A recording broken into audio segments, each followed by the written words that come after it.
mwami wacu Yesu Kristo. Uri Imana, twe turabana. Uri mugari, uri muremure, nta waguhobera ngo ushobore. Nuwazana n'imetero ngagupime, imetero izamushirana.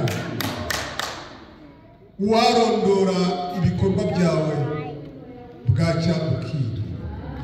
Nge na bene data tubumiwe, twumijwe cyane nuko uri Imana isoza byose. Biranditswe mu gitabo cy'Abaheburayo ngo Yesu Kristo uko yararemye n'uyu munsi bitwara utazahora muri minsi yose. Uko warindaga abagenzi uracyabarinda, uko wakizaga abarwayi uracyabakiza, uko watabaraga uracyatabara. Imana ya Petero niyo Mana yacu, Imana y'abahanuzi niyo Mana yacu. Twongeye kugukurira ubwacu Imana bwawe buratanga kubona abaturindiye bene data. Tugushimiye ko wadukijije amoko ukadukiza amadini. Iyo tugeze muri bene data twumva twasohoye. Aleluya. Utuvana mu miryango y'abasindi, y'abasigi, y'abazigara, y'ababana, utugira umuryango wa Kristo. Naho icyubahiro none n'iteka ryose. Bitumye bene data bakuririmbira, abandi batumye mu karuru, abandi bakuririmbira none n'iteka ryose. Muri rusange akira amashimwe yose ahumbiye hamwe nk'umubavu uhumura neza mu mazuru yawe mu izina rya Yesu Kristo. Kimwe n'icumi n'amaturo ubyakire, indirimbo zo mu kanwa kacu uzakire, ibiri mu mutima byose ubyakire mu izina rya Yesu Kristo. Igice tugezemo igice cy'ijambo nagize ngo uradukorera umwambari. We abe nk'igikoresho, we abe nka mikoro, umudutumeho. Baburaga icyo bavuga, bakajya mu bihanamanga, bakajya mu musozi, bagasenga, bari kugira ngo barebe icyo Uwiteka arabahereza, cyo barajyanira ubwoko. Kuko rero Imana batayiga, ntibayige mu mashuri, ahubwo Imana bakaba bayishurirwa. Nagize ngo mwene data nazamuka igicaniro, Imana imwishurire, Imana imwambare. Abaje bafite ibibazo, mw'iyi mesaje batahe byarangiye. Abaje bihebye, mw'iyi mesaje batahe bafite akabaraga. Abaje bacitse intege, mw'iyi mesaje batahana imbaraga. Abaje barwaye, mw'iyi mesaje batahe bakize.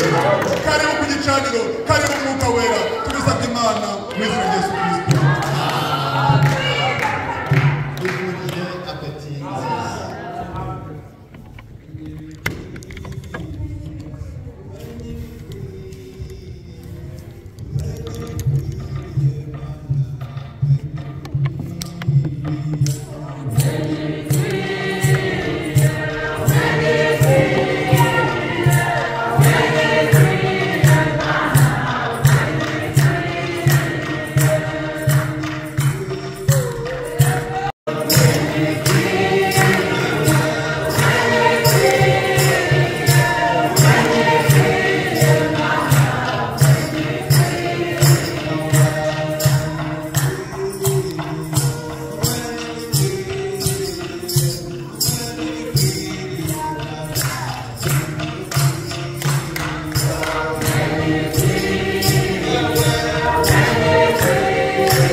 Turabasuje mwese mu izina ry'Umwami wacu Yesu Kristo.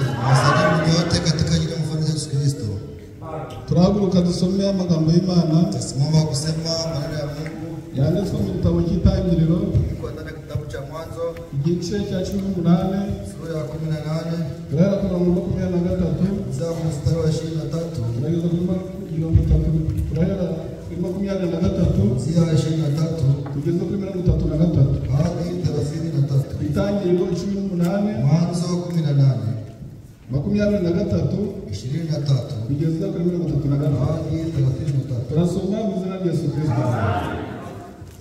Aburahamu aramwegera aramubaza ati, warimburana abakiranutsi n'abanyabyaha? Ahari muri uwo mudugudu harimo 50 waharimbura se ukanga kuhareka ubwo abakiranutsi 50 ihari? Ntibikaguturukeho kugira utyo kurimburana abakiranutsi n'abanyabyaha, abakiranutsi bagahwana n'abanyabyaha. Kirazira umucamanza w'abari mu isi bose ntiyakora ibyo utabera. Uwiteka aramusubiza ati, nimbona i Sodomu abakiranutsi 50 bari muri uwo mudugudu, nzahababarira hose ku bwabo. Aburahamu arongera aramubwira ati, mpangaye kuvugana n'umwami wanje, nubwo ndi umukungugu n'ivu gusa. Ahari ku bakiranutsi 50 hazaburaho 5. Uzarimbura umudugudu wose kuko habuzeho 5? Aramusubiza ati, sinzawurimbura, nimbonayo 45. Arongera aramubwira ati, ahari hazabonekamo 40. Aramusubiza ati, sinzawurimbura ubwabo 40. Aramubwira ati, umwami ye kurakara, nanjye ndavuga ahari hazabonekamo 30. Aramusubiza ati, sinzawurimbura nimbonayo 30. Aramubwira ati, dore mpangaye kuvugana n'umwami wanje, ahari hazabonekamo 20. Aramusubiza ati, sinzawurimbura ku bwabo 20. Aramubwira ati, umwami ye kurakara, reka mvugire rimwe gusa, ahari hazabonekamo 10. Aramusubiza ati, sinzawurimbura ku bwabo 10. Uwiteka arigendera, amaze kuvugana na Aburahamu asubira iwe amahoro. Buri wese ariyambariza umugisha Yote ataomba kwake baraka uturuka mu magambo y'Imana kutoka ndani ya maneno ya Mungu. mu izina rya Yesu Kristo. Twese dusenge. Sote tutaomba.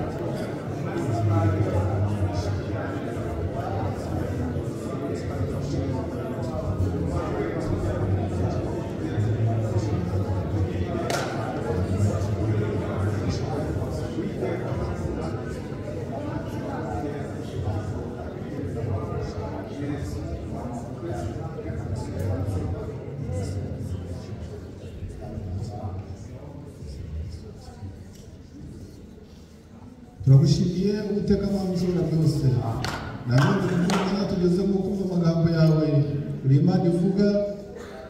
Turakwinginze kugira ngo uze uvugane n'imitima yacu, uvugane n'imyuka yacu, utugaburire umutsima w'ubugingo. Aya magambo dusomye arimo umutsima w'ubugingo, uze uyagarurire buri wese. Umwuka wera bari gukora umurimo, twishyira mu biganza byawe, dukeneye ubuyobozi bwawe n'imfashanyo yawe, tubigusabye mu izina rya Yesu Kristo. Kushimiye Uwiteka Imana, Shukuru Bwana Mungu wanye natwe kwa nasi gusa ikwiriye akaba yemeye ko tugera sawa inastahili na kubali tufike mu hapa bikari byayo, ndani ya hekalu lake, izina ryayo rihabwa icyubahiro. jina lake lipewe sifa. Twishimiye kubona umusaza mwene data Tunafurahia kuona ndugu ukundwa muri Yesu Kristo, pendwa ndani ya Yesu Kristo, umusaza mbonye Sanzubuhoro. mzee Sanzubuhoro, mzee uraho neza? bali mzee Sanzubuhoro, Nishimiye kumva ngo waje. nafurahia kusikia kama ulikuja.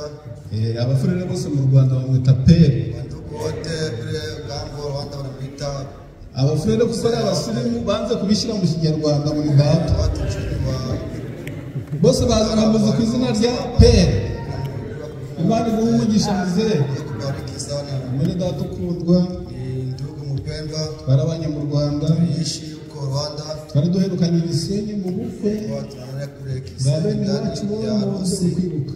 Inaanza Gisenyi ku mazi Gisenyi pale kwa maji aho gatahi pale niko kwenye buri nibyo twaganira ndacyabyibuka tulizungumza na ngani na ko mu kwa kabiri na mu kwa gatatu mwezi wa pili au mwezi wa tatu uriya mwaka ile mwaka kwa kane turaza mwezi wa 4 menya nubwo twari duherukana tulikuwa tuna wabyibutse nibyo twaganira kubyibuka bari mu mugisha Mungu akubariki.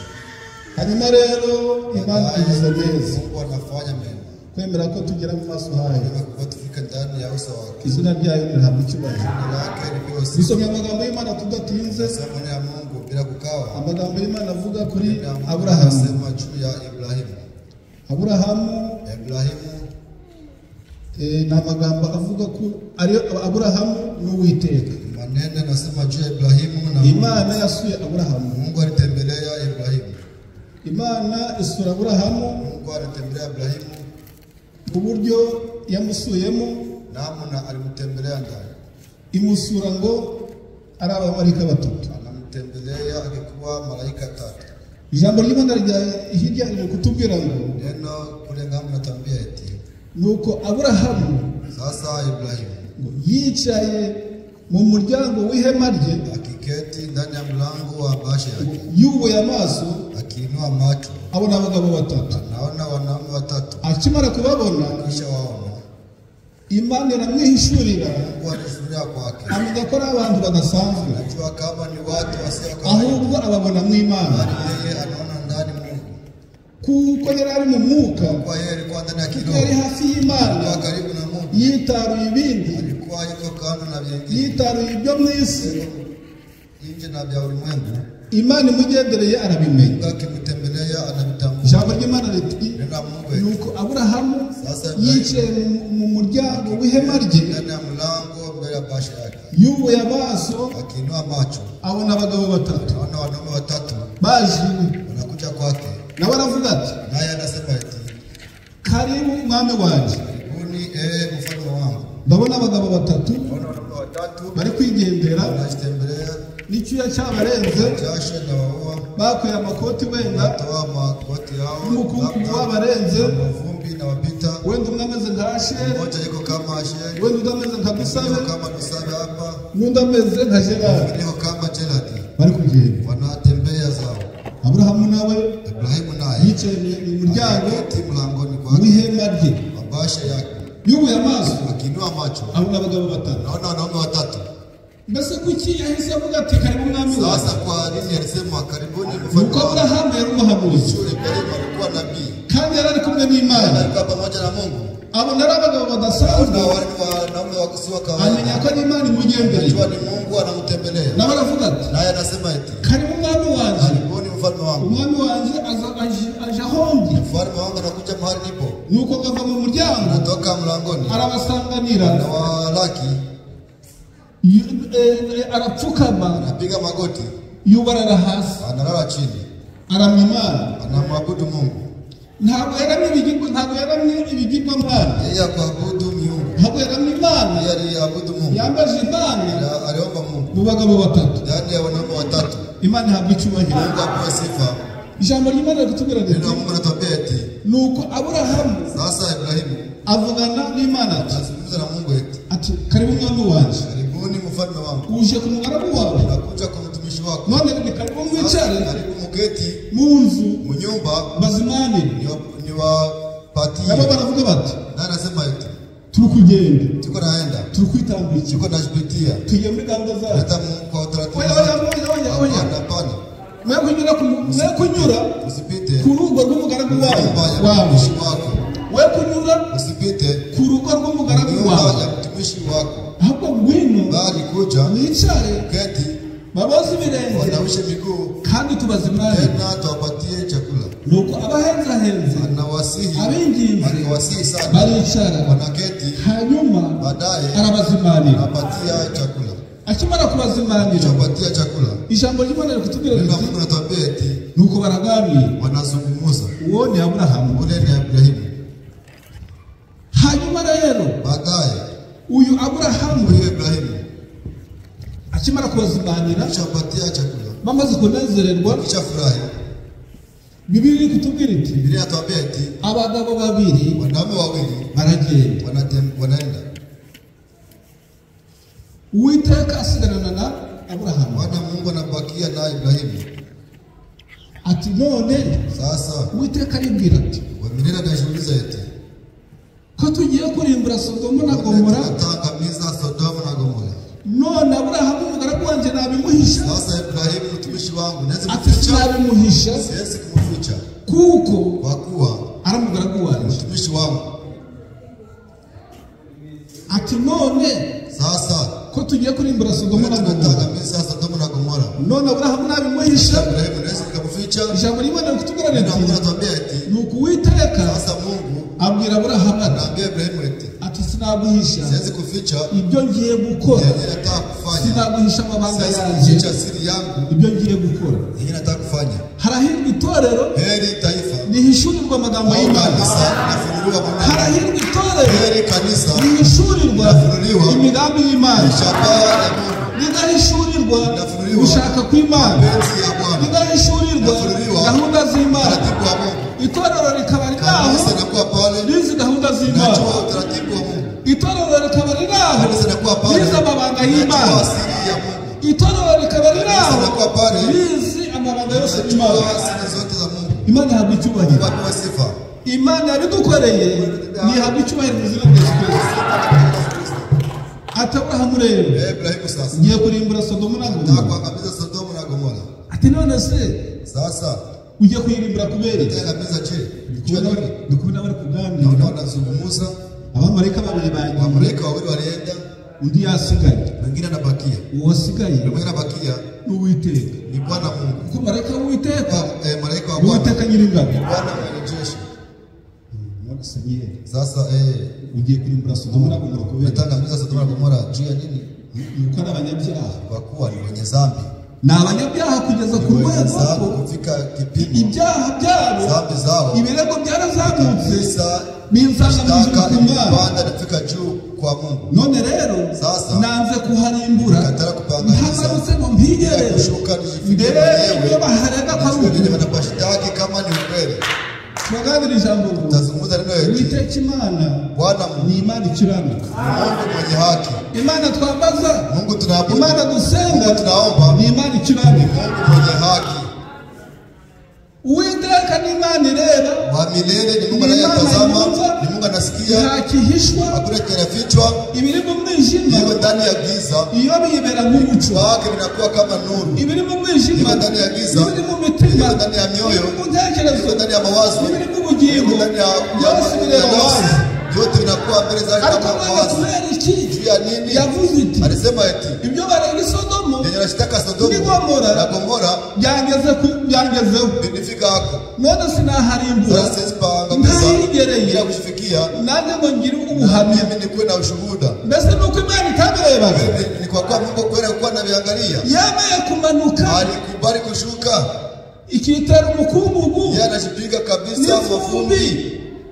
Nuko ibyo bakoraga itabirebaga. Kwa kuwa ilikuwa anafanya kuangalia. Nuko ibyo birengo itarize kwa ukuri. Ile shtaka yeye kwa najua kama ni Imana yacu ari Imana ikiranuka.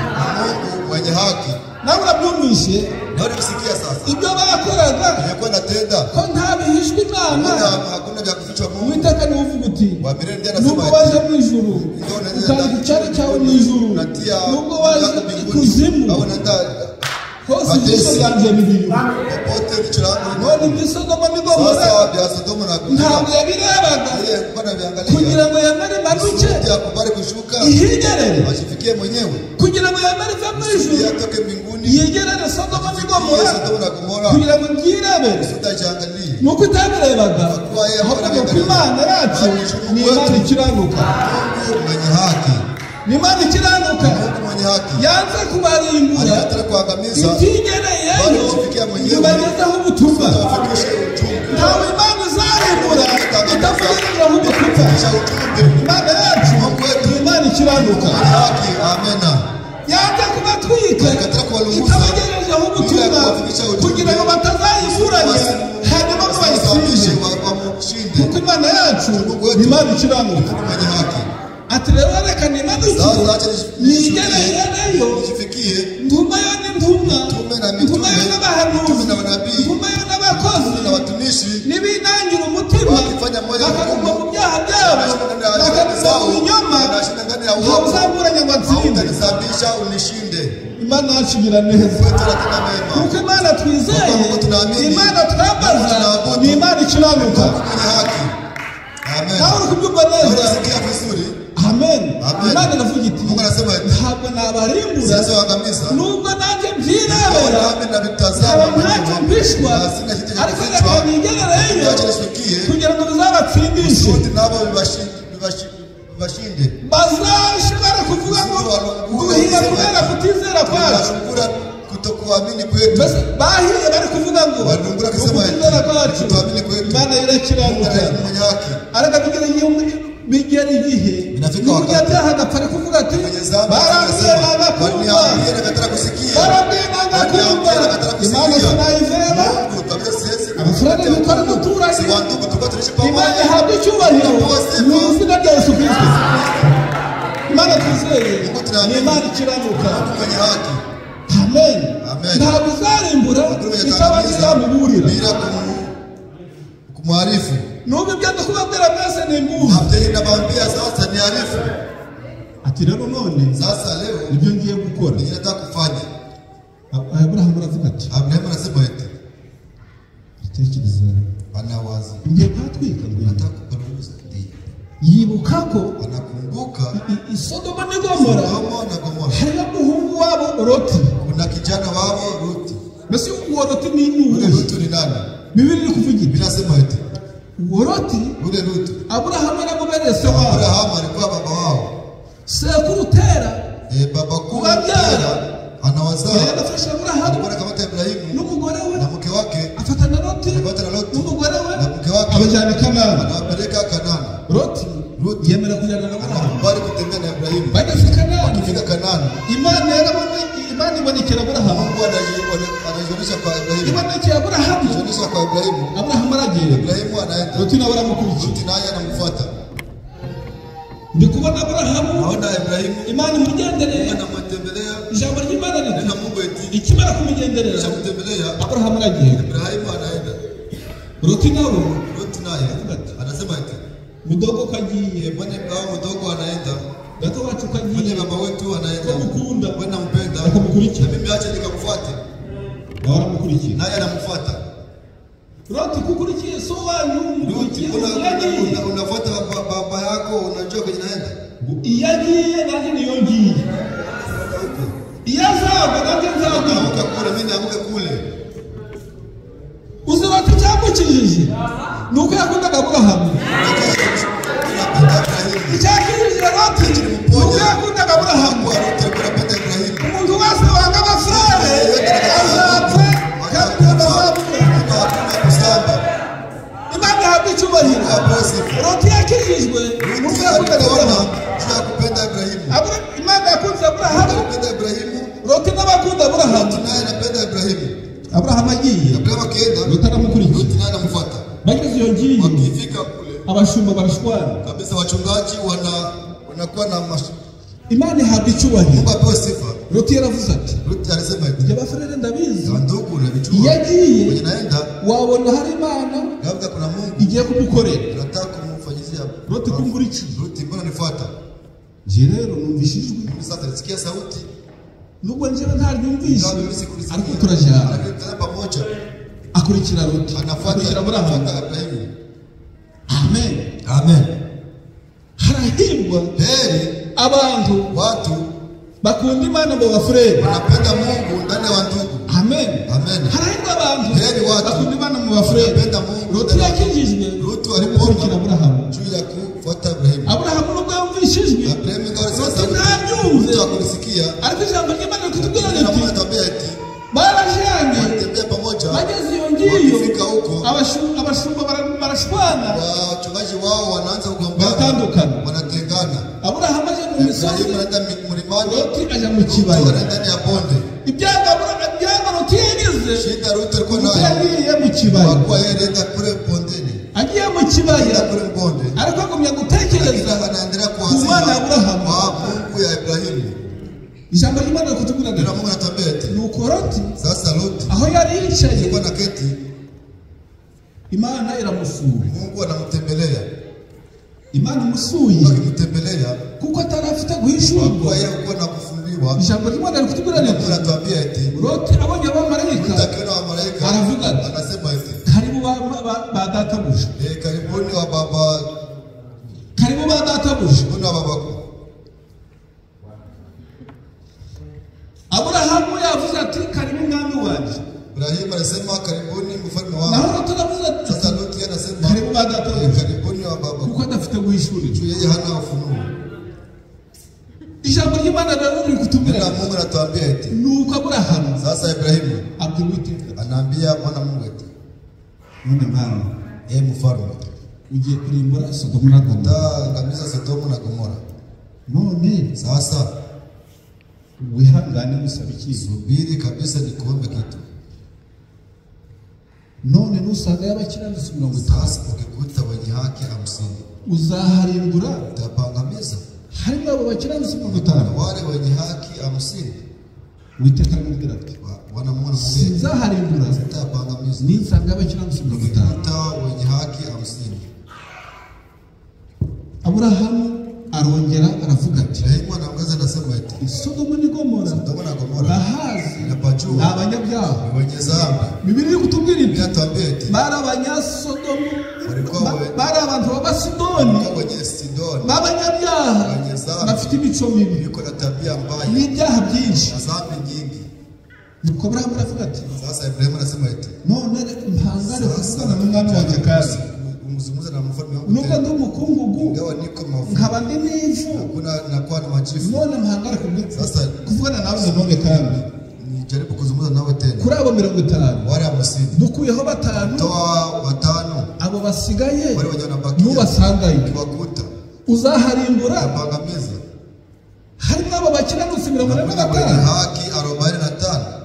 Uwiteka aramubwira ati Wamirana mwambia eti ukuyemo 5 toa 5, hari abasigaye 45. 45 Nibasangayo nikiwakuta ntabwo huko nzaharimbura, sitapangamiza, hazaba hakize. takuwa kunapona.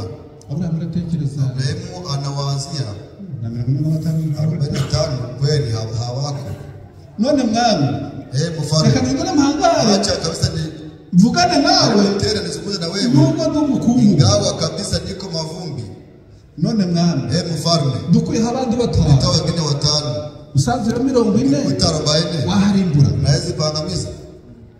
uwo mwami ukiranuka Mfalme mwenye uca haki imanza zitabera hata hukumu kabisa za warimbura n'abanyabyaha n'abakiranuka. pangamiza wenye dhambi na wenye haki. Ati rero mwami Mfalme tubikagutumikiye nisitoke kwako kurimbura n'abakiranuka pangamiza wenye haki na wenye dhambi. uzacira urubanza abisi Hukumu ulimwengu ntibikazakuneho. nisitoke kwako. Uwiteka nawe aravuga ati Wamirera anasema eti nanjye sinshaka ko bimbaho mimi sipendi bikuwe kwangu. ngo bazanyita ko ndi umunyabyaha Nasema mimi nkamwe. niko mwenye dhambi kama nyinyi. nawe aravuga ati Naye anasema eti sinzaharimbura sitapangamiza ninsangayo 40 kuta 40 kuko ndakiranuka. kwa kuwa niko mwenye haki. nisubiyeho Ninashuhudia yako ninsangayo 40 kuta 40 nzahareka. nitapaachilia. Imana yacu Mungu wetu ni Imana ikiranuka. Mungu mwenye haki. Aburahamu arongera aramanura Ibrahimu anaanza anashusha. Acha na wewe. none mwami Wale mfalme dukuye abandi 5 toa wengine 5, hagasigara 35 bakia 35 ukazabasangayo kawakuta huko uzaharimbura. utapangamiza. Uwiteka aravuga ati Bwana Mungu anasema eti sinzaharimbura Sitapangamiza. ninsanga 35. kuta 35. Aburahamu arongera aravuga ati Ibrahimu anaanza anasema eti bari bashikiranye rero walikuwa kabisa Imana ihabwa icyubahiro Mungu apewe sifa. mu izina rya Yesu Kristo.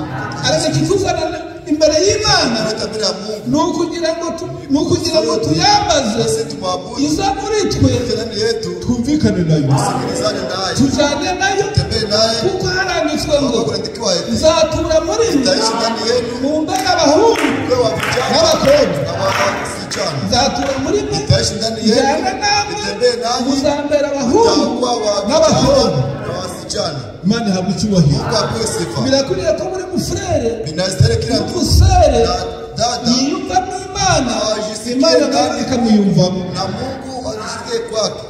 ngurobera bashikiranye wewe kumekuwa wanashikiliana none mwana mfalme hanga kuvugana nawe kuzungumza nawe tena usangayo ukikuta 25 25 uzaharimbura utapangamiza hamo zaharimbura sitapangamiza Abraham arongera namanura Ibrahim anaanza na shusha none mwana mfalme reka nongere nkwingiye acha niongeze nikusiba kugireho umugisha na ukamatia sasa nisemee mvugane nawe nizungumze na wewe tena sasa ukikuta 20 Abraham ndakwemereye Ibrahim nakubalia yuko rafiki yangu hamo zaharimbura sitapangamiza namwe mwifuza kuba inshuti y'Imana nani kabisa kutamani kuwa warafiki n'Imana kabisa ibyo yisabye byose biyinjira mu matwi yote namuomba mgenda na nayo ibyivuze bikwinjira mu matwi kugenda na masikio arabe ibyo tuyibwiye ile tunamwambia yinjira mu matwi igihe nayo ibyivuze bikwinjira mu matwi tugenda na masikio tukabituramo nabiishi maze tukaba inshuti y'Imana na kuwa warafiki na Mungu Abraham anavuga ati Ibrahim anasema eti bure kugani wanazungumza naho abamarayika babarimbuzi sasa wale wamarayika wakuangamiza walikuwa wanafika Sodoma zamani mara gutegura walikuwa wanaandaa ili wanataka paruhusa yasigaranye n'Uwiteka abisagira Sodoma na Gomora aombea Sodoma na Gomora Imana dusenga irahirengeye iko mahali kudusabira anatuombea ili kudusabira anatuombea harahirwa w'amasengesho y'Imana azagera maombi ya Mungu atafikia ijambo ry'Imana riti neno la Mungu eti Abraham anamubwira ati Ibrahim anamwambia noneho sasa reka mvugire mwa acha niseme moja ya mfalme unihanganire musanga 10 uzaharimbura utapangamiza Uwiteka aravuga ati ninsanga 10 ntabwo nzaba nkiharimbuye itakuwa kwa kupangamiza nzahareka utapaachilia bazakira waokoke ijambo ry'Imana riti na Mungu eti Uwiteka sasa Bwana Mungu ava imbere ya Abrahamu kutoka mbele ya Ibrahim aragenda anaenda baba amarayika babiri kuna malaika wawili baji Sodoma ni Gomora Sodoma na Gomora bagezeyo wakifika Loti y'ababonye bali Loti binjiye mu nzu ukiingia ndani ya Sodoma na Gomora bari abanyabyaha barageze ku rwego rw'ubutinganyi isi ya none iri gukora ibyaha igeze ku rwego rwo gukora ubutinganyi kufanya mambo ya watu kutanisha no mu nsengero bakabasezeranya ndani ya kanisa ni ibyaha bigeze ku rwego bwa Sodoma na Gomora Imana rero iri hafi gutwika isi nk'uko yatwitse ab'i Sodoma na Gomora kubera iki Imana yatwitse ab'i Sodoma na Gomora ab'i Sodoma na Gomora nuko bakoze ibyaha bagera ku rwego nk'uko Imana yabihanganira Imana yaremeye Mungu alikubali iramanuka anashuka iremera anakubali itereta na Abrahamu asabira Sodoma na Gomora anaombea Sodoma na Gomora Imana irabyemera Mungu anakubali Imana iramanura Mungu anashusha ariko kubyumva neza anakisikia vizuri Imana yaremeye iravuga iti Mungu alikubali anasema sindi mubarimbure sitapangamiza ntari namanuka bila kushuka ngo mpigerere jifikie mwenyewe izo simbabazi za mbere rehema za kwanza Imana irongera iravuga iti anasema sindi muharimbure sitapangamiza ndabibwiye inshuti yanjye Abrahamu kama siambie rafiki yangu Ibrahim Imana yagize neza yatwohereje abahanuzi iyo yaravuze iti alisema eti ntabwo nzagumana icyubahiro cyanjye sitaishi na heshima yangu ngo ngumane ubwiza bwanjye ishi na urembo wangu ahubwo reka manuke acha nishuke mu mubiri ndani ya mwili nze guturana nabo kuche kuishi nao mbane nabo nikuwe nao ijambo ry'Imana riti neno la Mungu eti nuko bamarayika sasa wale wamarayika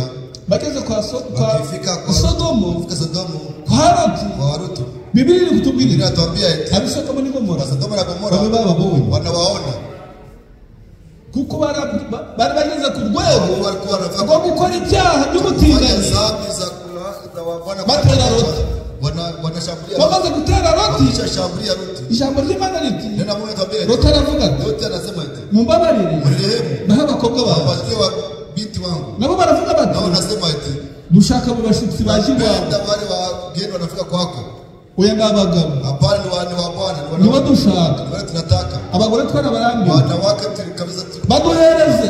Tupatie wale. Baba marayika. Wale wa malaika. Baba kubita ubuhumyi. Piga kabisa kwa ubofu. Ako kanya abamarayika. Wale pale wa malaika. Babwira Loti. Wanaambia Ruth eti. Tugiye gutwika hano. Nataka kurunguza hapa. Sohoka. Toka. Hanyuma. Baadaye. Uje kunuriya musozi. Wende kwile mlima. Uko niko vile Imana Mungu yemeye gutwika Sodomu na Gomora. Imana yacu Mungu wetu ni Imana ikiranuka. Mwenye haki. Imana yacu turi mu ijuru ahirengeye. Mungu wetu anaishi mbinguni mu cyubahiro cyinshi no mu bwiza bwinshi.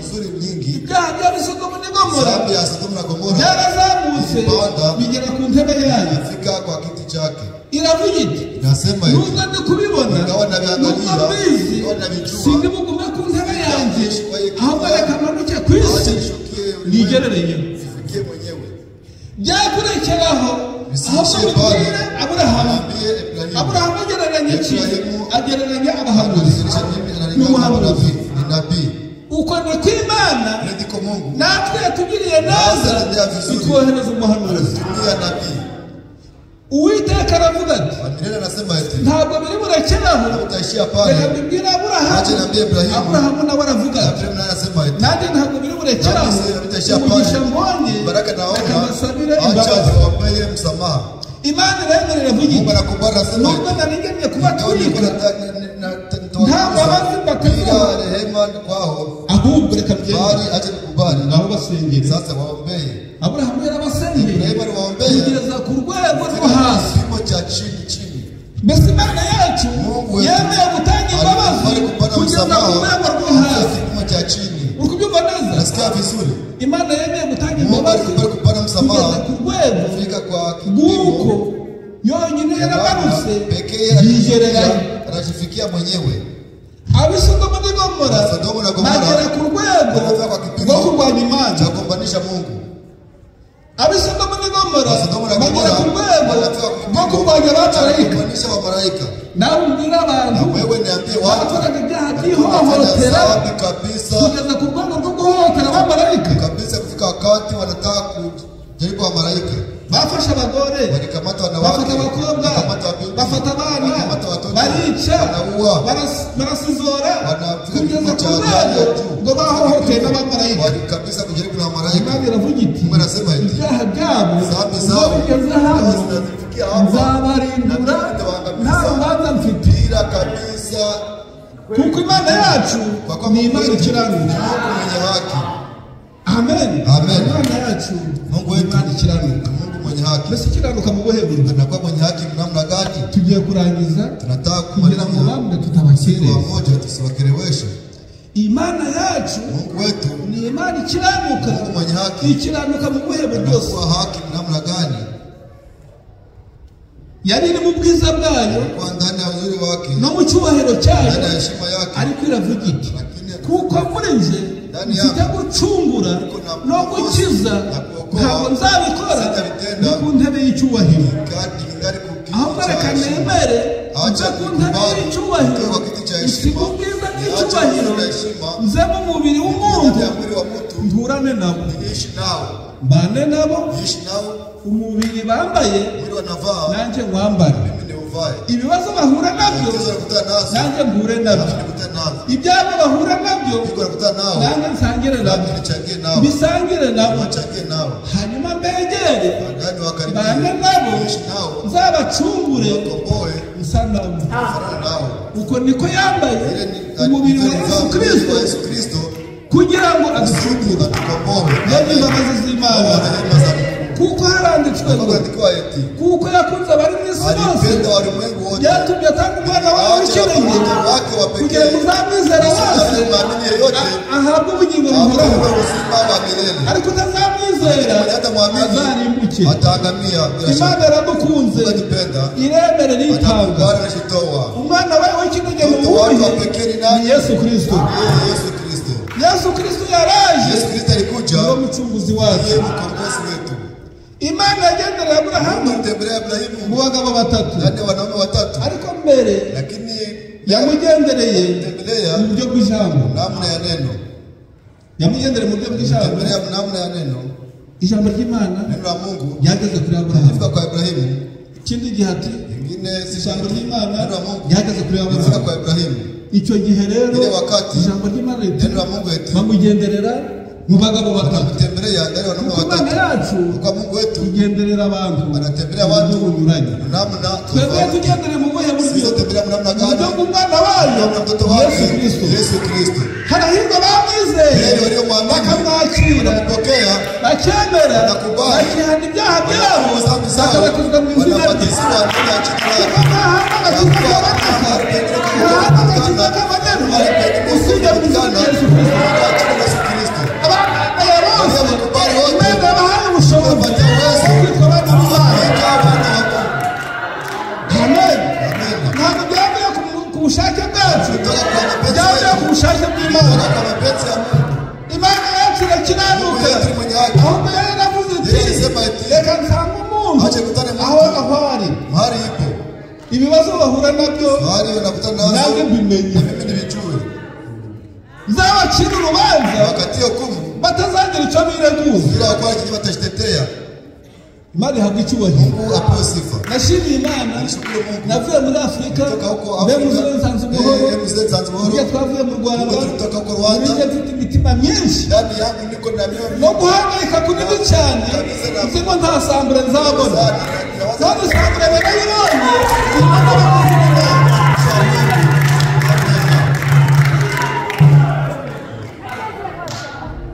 Igihe cyose ugifite umwuka uhumeka, igihe cyose ukiri muri ubu buzima, igihe cyose ukiri muri ubu bugingo, ufite amahirwe yo guhura n'Imana. Nudahura nayo ntuzaba wihombeje, naho Imana iri hamwe natwe. Mungu pamoja nasi. Imana ni nyembabazi, Mungu ni mwenye rehema. Imana ni ikibera, Wakati hukumu Imana kabisa ni kipendeleo, ikibera. Mungu apate hukumu ya Igihe kipendeleo. cyose ukiri muri ubu buzima, ugihumeka umwuka w'ubuzima, ufite uburenganzira, ufite n'amahirwe yo guhura n'Imana. Kuna heri ya kukutana na Mungu. Duhurira n'Imana hehe? Duhurira n'Imana nayo mu ijambo ryayo. Ya neno lake. Amen. Amen. Nawe ukavuga uti Nawe unasema dore hivi, ndaje mwami Bwana nakuja Bwana. ariko ndaremerewe, Lakini niko na uzito. dore ndaje Nakuja. ariko ntabwo nkiranuka, Lakini siko mwenye haki. dore ndaje Nakuja. ariko ndi umunyabyaha, Mwenye dhambi. dore ndaje mwami Nakuja mfalme. ariko nizeye amaraso yawe. Naamini damu yako. Maze Imana ikakubabaza, maze Imana ikakubabaza. Sasa Mungu anakusamehe. Imana ihabwa icyubahiro Mungu apewe sifa. mu izina rya Yesu Kristo. Katika Yesu Kristo. Bibiliya ikutubwira iti Biblia tuambie iti, kuko byari bimaze mu minsi kama ya Nowa, vile vilikuwa ndani ya siku ya niko ya bizamera Nuhu, ndivyo no mu minsi itakuwa y'ukugaruka k'umwana na w'umuntu. siku ya kurudia kwa mwana wa Mungu. Igihe cya Nowa Siku ya Nuhu walikuwa barabwaga walikuwa kugeza wanakunywa. igihe cya Nowa, Fika wakati yagiye mu Nuhu nkuge, alienda ndani ya safina, uraza gharika inakuja, bararimbuka. wanaangamia. Haroka kabangahe? Kuna okoka watu Haroka wangapi? umunani. Watu 8. Abo bapfuye bari kuvuga Wale bati walifariki wanasema eti, nyamara Nowa yaratubwiye. labda Nuhu alituambia, Bibiliya iri kutubwira alituambia eti Nowa Nuhu inkuge Safina yarubatse alijenga imyaka 120. miaka 120. Ngaho hazagira umbwira ngo ntabwo yamenye iyo nkuru. Sasa kukuwa mtu atasema hakujua ile habari. Imana Nowa Mungu atembelea iramubwira iti Nuhu, anamwambia eti, Nowa Nuhu, ungiriyeho umugisha, nakuwa na yeye na mibara kwangu. isi imaze kuba abanyabyaha, Ulimwengu inakuwa na wenye none ngiye dhambi. kubarimbuza Sasa amazi nataka y'umwuzure. kuangamiza maji None katika. wowe ungiriyeho umugisha Sasa nakuwa na mibara kuko kwangu. ukiranuka, Wako mwenye haki. ahubwo wibarize inkuge, Bali wewe jitafutie kabisa safina. wibarize inkuge. Wewe jitafutie safina. Nowa nawe Nuhu naye ibyo Imana imubwiye Mungu anamwambia abishyira mu bikorwa. anakuta ndani ya Yubaka matendo. inkuge, Anakuta ariko safina ibintu akihubiri watu. iyi nkuge yenda kubaka Safina nyiko ni najenga ukugira ngo tuzayikirire mu kusudi mwuzure. sisi tuokoke gharika. Nimuze twubake, Uje tujenge. baranga Wanakatala. ayubaka wenyine Anaijenga pekee igihe kingana wakati y'imyaka 120. wa miaka 120. nta n'uwamutwerereye mu Hakuna gusubara, kupatia damu siku moja. Hakuna kupatia damu nta n'uwamuhaye Hakuna n'umuvuzi. kupatia taa siku moja. Ariko inkuge yuzuye, Lakini aravuga safina ati kijaa nimuze. anasema kuja. agakiza k'Imana ni ku Wokovu ya muntu. Mungu ni kwa neema. Abo ushaka amazi ku muntu mazi, ushaka amazi ku muntu mazi, ushaka agakiza ni ku muntu. Kwa bure. Ayubaka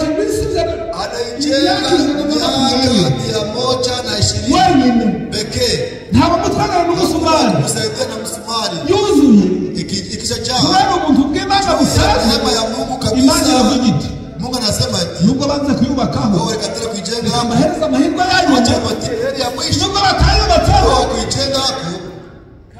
imaze kuzura Ikishajaa nyikingura nifungue. ariko burabyo ibyo turi kuvuga muri kubyumva Tunasema mnasikia. nawe ubwira Imana Na wewe kugira ngo waambie yihanganire Mungu asubirie. abantu basa ahubwo noneho aho kugira ngo bamutwerere Sisi wamsaidie. dore kagasaza Na kale kachawi. dore kagasaza Kamzee. karasaze Kachawika. kiracyo kari kubaka ni iki Ile karashika ni abafurere n'abasaza Sasa watu ni wachawi. ntibanakurose Wanduku ni wale wa kutoka. Kale kachawi. karasaze Kalichawika. nawe aravuga ati Na anasema ibyo ndi gukora ni ibyo bize yenye nafanya mimi ninavichukua. ejo muzicuza Kesho mtajuta. kandi ejo muzicuza Tena kesho mtajuta. ijambo ry'Imana riti Neno la Mungu anasema arayubaka anaijenga. yubaka bari kumutuka Anajenga kumutukana. bari kumuvuma Wakimulaana. ariko igihe kigeze Lakini siku ikifika kugiruzura safari inajaa. Imana iravuga iti Mungu anasema ati reka nongere ntange acha nipane tena garanti kabisa y'imisi masiku 7. are noneho yanguge ile niba safina utayubatseho kujenga dore hapo. ngiyi irakinguye Inafunguliwa. agakiza k'Imana ni ku buntu Wokovu ya Mungu ni kwa bure. nimuze mwinjire nimuze mwinjire Kuja mwingie. mwese nimuze Yote mwinjire kuja mwingie. niwe akavuga Akasema yari arasaraye kwa kabisa ni kwa umuhungu yaraje muri sebe kabisa yaravuga arasara alisema kabisa inkugira akingura kabisa igitangaza ariko uriya musaza ntitwa abafurere ule n'abasaza mzee tulisema wandugu ni wachawi. uzazamuka bishoboke Utakuwa kuwezekana. aravuga ati Na anasema igihe kigeze wakati kiwadia. uwiteka abwira nawe ati Bwana anambia Nuhu injira mu nkuge ingia ndani ya safina. ariko yereka ikintu Lakini iache wazi. nawe arinjira Nuhu anaingia n'abantu be na watu wake n'inyamaswa na mnyama. Imana itanga imbabazi Inapanda kugeza rehema. ku rwego Fika wakati ngo yayoboye inyamaswa aliongoza zinjira mu nguge abantu barinangira watu wanakuwa na moyo mgumu. kuko Imana yacu Kwa Mungu wetu. Imana ikiranuka harahirwa abamwizeye bakamenya imbabazi zayo Imana ikiranuka igihe kigeze Wakati natimia. uwiteka abwira nawe ati Mungu anaambia Nuhu eti injira ingia. Imana ikingura urugi Mungu anafunga mlango. Imana imaze gukingura urugi Akishafunga mlango igitonyanga ngo dobe kabisa kidumu kinakuja baravuga ati Anasema ya mvura Nowa yavuze Noa iraguye anasema inaanguka. dupfuye twizize Tunakufa. Nowa ni umukiranutsi nashaka kuzigera mu ijuru Ingawa yeye ajengeka. ariko nitumara kuva hano wabundi utakwemera wabundi ugutuka wabundi ukuvuga wabundi ugusuzugura nitumara kuva hano azavuga ati niba nabona abakiranutsi Kweli walikuwa wenye haki. Yesu amaze kuva mu mwuka Yesu akitoka roho. babonye ibitangaza bibaye nyamara wa muntu yari umukiranutsi Alikuwa mwenye haki. niko bavuze Hivi walisema Imana ihabwa icyubahiro apewe sifa mu izina rya Yesu Kristo kwa Yesu Kristo.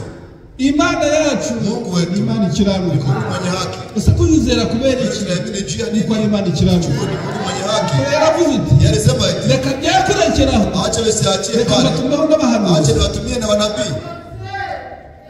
reka batumire umuhanuzi reka batumire umuhanuzi uvuye mu Israeli Siwatumie nabii mwenye anatoka Israeli. ahubwo reka batumire Acha wapatie nabii. umuhanuzi Nabii umunyamahanga wa mataifa. mu gihugu cy'amahanga Nchi ya mataifa. kirimo ibyaha byinshi Iko ndani dhambi nyingi. nicyo kiri ku rwego rwo gukora ibyaha Ndio iko kwa kipima kufanya dhambi. reka bari bose sasa kubohereza Acha niwatumie ule. utazamwizera rero Mwenye hata mwamini sasa. basi Imana ihabwa icyubahiro Mungu apewe sifa. mu izina rya Yesu Kristo Kwa Yesu Kristo. Imana ikoresha uburyo bwose Mungu anatumikisha namna kugira ngo yote. igere kuri buri muntu Usidafikie kila mtu. imugejejeho inkuru yawe y'agakiza Habari yake ya kugira ngo wokovu. nawe nuyakira Na wewe ukimpokea nawe ubone agakiza na wewe upate wokovu.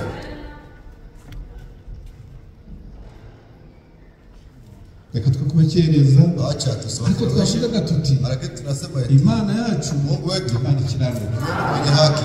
Imana ikiranuka Mungu mwenye haki. tuyegere Hiyo sababu tuvuga tuti mwami tusema yeye Mungu uri Imana ifite imbabazi mwenye rehema. reka dusome hano turangize Tusome hapa na kumalizia. dusome hano turangize Tusome hapa na kumalizia.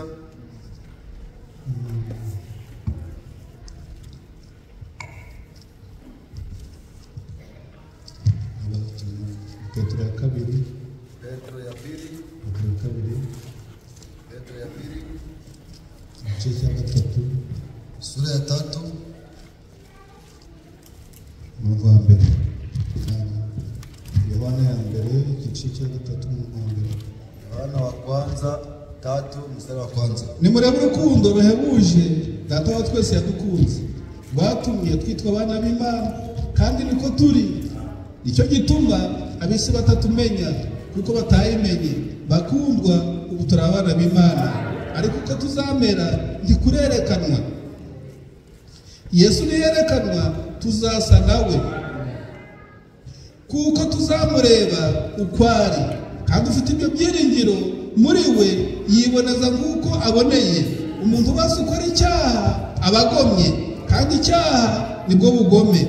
Muzi yuko we yerekanwe gukuraho ibyaha, kandi nta cyaha kimurimo. Amen. Imana yacu natwihanganira. Ijambo ry'Imana riti kwihangana kw'Imana, kwihangana kw'Imana niko gakiza k'abari mu isi. Kwihangana kw'Imana no gukiranuka kwayo niko gakiza kuri twe. Ese gakiza tukabona ryari? Imana yatwihanganiye. Icyambere kavuga iti reka bari abantu bakoresha uburyo bwose bagenderere. Nahadashoboka ikahaca inzira, ahadashoboka ikahaca inzira, n'ibidashobokera abantu ikabikora, kugira ngo abana b'Imana nyakuri bavuge bati iyi Mana ni Imana ikiranuka. Ntabwo uzi ko muri iki gihugu habamwe yasamba abafurere beza nk'abo. Najyaga ngira ngo nzasanga abasirere bafite ibisuko mu masamba, na nywele zinasukiwa ariko none ntabyo. Lakini sasa hakuna. N'ababikora ni ntagomba. Wenye kubifanya ni wenyewe wasikie. Abasuka wenye kusuka nywele ni ntagomba, ni wenyewe wasikie. Suko batabyumvishe hakuna ntagomba. Wao ni kutosikia. Petero anakuvuga ati Petero anasema mukirimbishe kubahisafe kwa kusuka nywele. Si ngombwa kubigira impaka, si lazima kuifanya mapishi. Yarigishijwe fundishwa. Sasa bari abana batoya ko na wale watoto wachanga nao wanabisikia.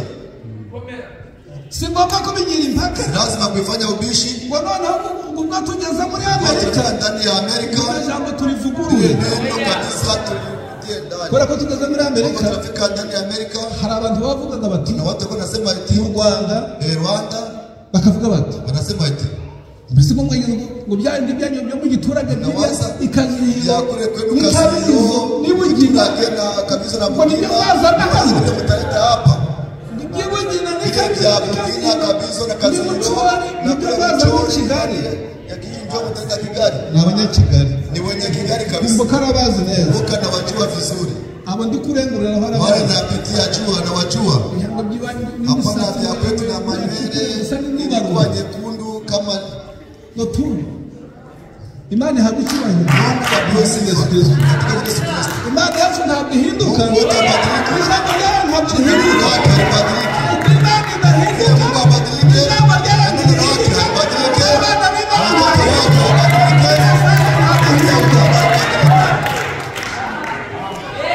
Amen. Umusara wese uzasuka dada yose n'umwana we azavuga akandagara ijambo anakanyanga neno. Ushinda tunasamba na usuka ukabigisha n'abana bawe n'abasuka wanabishi ndani wanakuwa kama wakatikati. Nta kundi tubigira impaka kuwa na ubishi kwa wili uzara wahisamo utakuwa unachagua wanyeza mu gihugu hakuna fika ndani ya nchi kuhesha uburenganzira patia kabisa wewe ile mamlaka. Ariko nanga twizeye ngo tunaamini demokrate Mwana twizeye ntabwo ni demokrasi sio demokrasi.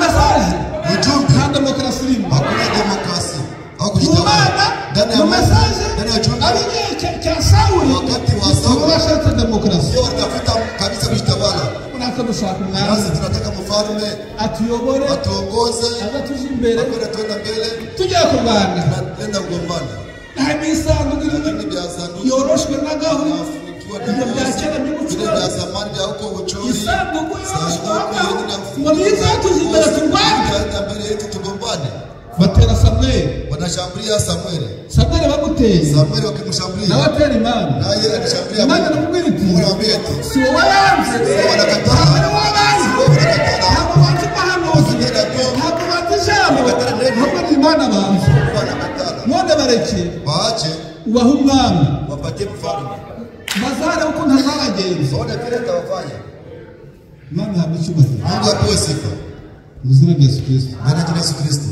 ntawe uzagira icyo yireguza hakuna mtu atakuwa na cha kujitetea nongera mbivuge neza ongeza niseme vizuri nuko nabivuze kama vile nilisema nongera mbisubiremo ongeza nimerudia ndani tuzabivuga tutabisema kugeza kuzamura hadi kunyakuliwa nta kigo cy'amashuri hano muri Amerika hakuna kabisa masomo ya wanafunzi no kwambara ipantaro watoto kukamera na kufanya biashara hakuna ukipenda kwambara ibitenge kabisa kitenge kwambara amakanzu wanavara kabisa lote icyangombwa ni uko lazima wewe usikose kwenda ntabwo bazakwirukana hawatakufukuza nibakwirukana walikufukuza ibikorwa birahari ni byinshi kabisa vituo vya kujifunza kwenye vya mingi ariko ibintu bisaziye hano lakini nyinyi wenda mnazenga kuvuga ibyo ntazi labda lazima vya sijui hari ibigo bihari kuna vituo vyenye vinakubalia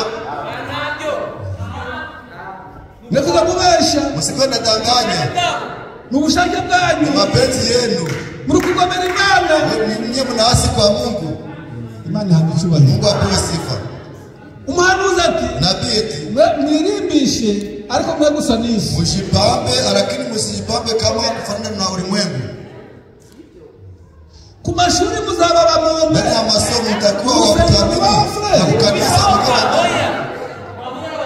ku mashuri masomo muraba mko wa kuamini ku rusengero muraba kanisa mnakuwa watu hakuna n'uburi manganya vile kabisa ni ujanja ntabwo Imana yacu kurubyo Mungu yetu haifanye vile uburi manganya ni ujanja Imana yacu Mungu wetu irakirana mwenye haki mu Rwanda abana b'abakobwa kule Rwanda watoto wa binti bemeye walikubali kwirukanwa ku mashuri wafukuza masomo babaziza kwambara amapantaro ya ya siporo kuambia kuvaa mapantaro ya no sport gukemura imisatsi na kukata nywele baramaze kwizera kwa walishaamini barabatijwe walikuwa walishabatizwa baravuga ibi wakasema binyuranye n'ijambo hivi ry'Imana kiko kinyume na neno none tunaamini ko tubirukane sasa bado tutawafukuza mushaka mutwirukane kipenda mtufukuze nuko ntuzaza Venuste yagiye umugore we mke wake umugore wa Venuste mke na Venuste yarigaga ava mu ishuri kubera mesaje na masomo juu ya ujumbe na zawadi na zawadi mama Alliance na Elite mama Alliance na nawe yarigaga ariko nao walikuwa na agacaca jifunza somo la sita twagiye ku kigo cyabo turaburana kituo chao na hasi tunasapa n'amanuka turaburana tunasapa twasubira tunapatia ibyo Rubaita tulikuwa pamoja na Rubaita